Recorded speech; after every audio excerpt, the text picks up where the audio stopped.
En France, la campagne des élections municipales avec ce soir l'exemple d'une ville que l'on dit menacée de basculer à droite. Il s'agit de Tours qui, selon un sondage publié aujourd'hui dans le journal du dimanche, resterait pourtant à gauche. Il ne s'agit bien sûr que d'un sondage. Thierry Clopeau, Alain Poirier. C'est un jeu de rôle, On disait que ce serait Waterloo pour le maire sortant socialiste Jean Germain. Pour les observateurs, sa discrétion coutumière le perdrait face au médiatique député Don-Dieu de Vabre, candidat de l'Union de la droite. Le dernier sondage montre que cet ancien président d'université est en fait un fin stratège politique. Pendant que son adversaire battait campagne depuis déjà 6 mois dans les rues et les médias, monsieur le maire, lui, préférait résorber entre 2 matchs de foot dans l'ombre la dette de Tours, la 2e de France en 95, sans augmenter les impôts. Et ça marche. La politique, ça n'est ni la guerre ni un jeu. Et puis un sondage, ça n'est pas l'élection. Bon, simplement, ça indique une tendance. Pas de secret. Je pense que être présent depuis de nombreuses années et proposer des choses, rencontrer les gens, ça vaut mieux que des médisances.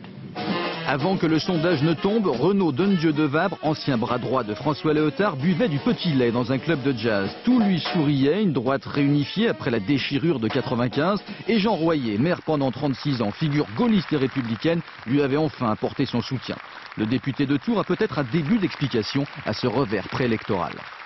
Ils nous piquent un certain nombre d'idées et j'ai vu que dans leur projet, par exemple, le fait que le conseil municipal soit diffusé en direct à la population, qu'on réponde aux courriers, qu'on prenne un certain nombre d'initiatives, c'est directement inspiré de mes propositions. Ils ne l'ont pas réalisé en 6 ans.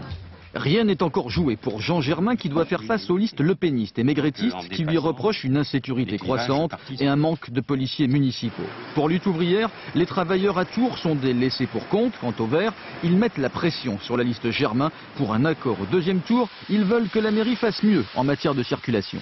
Il n'y a pas de l'eau dans le gaz, il y a un peu plus je dirais pas de méfiance, mais un peu plus de problème à considérer que Jean Germain a véritablement l'intention d'établir un partenariat.